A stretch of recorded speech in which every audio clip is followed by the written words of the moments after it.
பேரும் போனோம் 8 பேத்துக்கு காலையில் உளுந்து மன்னிப்பு கேட்டார். காலைல விழுந்தாலும் உங்களுக்கு எந்த மாதிரி தோணுச்சுக்கலாம்?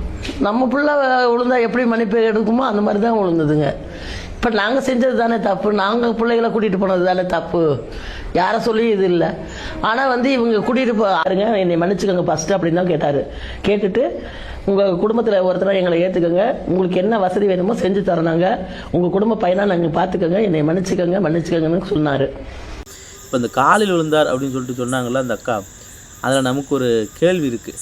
விஜய் அவர்கள் இந்த சம்பவம் நடந்ததுக்கப்புறம் எந்த இடத்துலையுமே ஒரு அறிக்கையோ ஒரு வீடியோ ஒன்று போட்டார் இல்லையா, அந்த வீடியோவிலே கூடயே சரி நம்ம இப்படி நடந்துருச்சு, இதுக்கு நான் பொறுப்பேற்றுக்கிறேன், கட்சியின் சார்பாகவும் நான் தலைவனாக நான் பொறுப்பேற்றுக்கிறேன் அப்படின்னு சொல்லிட்டு ஒரு அறிக்கையாவோ அந்த வீடியோ போட்டதுலையோ அதுலேயுமே எந்த இடத்துலையுமே பதிவு இல்லை, சொல்லலை, எதையும் அறிக்கையும் விடலை.